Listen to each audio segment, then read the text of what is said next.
Well, the thoughts that there's a chance for Collingwood and Carlton to play in a grand final. Oh, Melbourne will look like fucking the Gaza Strip. There'll be fucking 7 teeth in the whole crowd. Yeah, no, there's what the fuck. Well, what's the 3 weeks, isn't it? Till final series. Yeah, well, we still play. Oh fuck! I thought I was playing footy. Oh, that's why. What? Ooh. Did they win? No, Collingwood won. No. 8 points. Are you fucking I had kidding? to check. I was like, fucking. When I came in here, I was like, the last quarter was starting, and they came back. Well, they've done that like 8 times this year. Darcy Moore did a hamstring too, so that's another injury. But then they had whatever that Murphy or whatever that they thought was fucked when Dacos was last week or the week last week. He was back this week, so they've got fucking lucky there. But they've had some pretty fucking bad outs. Port have had some bad outs, but fuck. We got Alir back this week and Jones. How's that fucking shambles? Yeah. I was like, man, I when I seen it, so I've got a text Walker bet for Coleman. I put 50 on at the start of the year. He fucking won it during that. It's paying 52 or something, so the payout's 2,500 or something. It's not a bad bet. Yeah, so and it's right there. So he's 6 behind or 5 behind now. When Alir went down, I was just like, yes.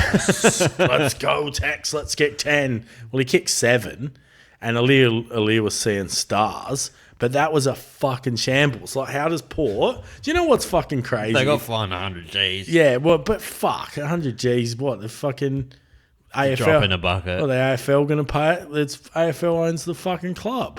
Like, the AFL... as far as I know, they still would. They own the licence to Adelaide. Well, I think they've granted it back to certain clubs, but the AFL owns the licenses at the end of the day. When it happened, I was at work and I was watching it, and I was like, "Oh fuck, great! Alir and Jones are going to be off the whole fucking game now."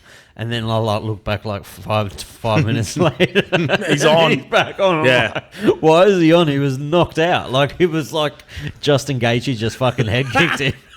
Oh, he was full. Like he was knocked out. He was before he stiff hit the ground. But you know what's funny is when they went to the football, maybe the Sunday footy show, and Kane Corns was like, he's my personal doctor. He's this. He's a good bloke. My kids. He's like talking about his kids and shit. I'm like, no one gives a fuck that he's a good doctor to your kids. He has a concussion. Alir has concussion. If that doctor couldn't see it and sent him back out there, like he could have gone like this and he would have been like, how many fingers? Yeah, how many fingers? 7. It's like you're back on text. Like, and they were saying all this shit. And I'm like, surely you can learn from like, and then like, because they didn't do whatever the major one is. Then the next week, anyone that went down, they're like, fucking downstairs you go. They fucking re-signed Hinkley. Oh, did they actually do it? Well, they said they'd drop the news in a month, but they're not going to fucking drop it mid grand final. They're not going to say, oh, he's not coming back next year mid grand final week, run. Oh, mid finals. Yeah, well, I think you're not going to do it when you've lost fucking 4 in a row, or how many in a row? 3 or 4. I honestly can see something stupid like Geelong or Richmond maybe. Well, maybe I don't think Geelong can make it. I don't think Richmond can make it. I think we can. How much would Carlton be paying for the flag? Like 28? Fuck, it would have been heaps fucking 6 rounds ago. Because Port's paying like 16 at the moment. I think if you did that bet 8 rounds ago when they were sacking Vossi, it would have been psycho. There'd be some fucking Carlton psycho that's gone $1,000 on it. Out of nowhere. Like, I remember when Richmond won the flag that year, there were people that won fucking millions because they'd backed them in. There's those stupid cunts that go, fucking $5,000 at the start of the season.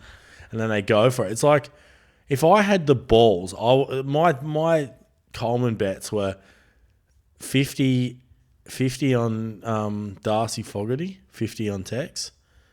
Well, Fog's fucking useless. He's fucking good. Your cash out would be pretty good. The cash out's at 800 at the moment, and I'm not a coward. Right, yeah, you're gonna fucking ride. Only cow. I would say this all to anyone that bets: cashing out is for cowards. Yeah, you'd rather win 2.5. You'd rather lose $50 than not win $2.5 grand. Exactly, and I feel like when you do that and then they win, and you're like, motto of a true gambler. You should be just disappointed. Like I've gone to the Aldinga Pokies today. I've invested. How'd you go? I lost 400. Okay, but I invested. My time, my effort was used, and I don't need to go again. What was your weapon of choice? What machine? Shogun. The Shogun. Yeah, like what a fucking blast from the past. Literally, the Shogun is a man's game. I've seen that fucking machine break people. I've seen it fucking ruin complete and utter lives. Where people on their Friday, where they've gone in and just fucking $2.5 grand. They just want to play the brickies laptop, just to throw a bit down, and they're like, "Fuck, I've just lost my whole wage." Like, but I've also seen it fucking win me thousands. I remember I was at Adelaide Casino once, and my mate won 25 G's off of Shogun on a Saturday night. On Saturday night, he was off his head too, just drunk as fuck. $5 slaps. Free spins, free spins on free spins. Next machine, free spins on free spins. He's just fucking hit like fucking 5 of those ninjas in a row or whatever it was. Well, I remember years ago, I was playing the fucking pokies and one of my mates got off a machine. And I've gone and like, oh, I like that. I'll fucking throw some money into us playing. And fucking 5 minutes later. You're the worst kind of human. Yeah, the jackpot comes up, $3 grand. I was like, remember him walking over do you have to give him one? Do you have to give him like 500? No, you do not. You don't? No, you do not, because you've invested your money. Like, friendships can break in situations like that. But if you're willing to give up your friendship over the pokies, you weren't a friend to begin with. So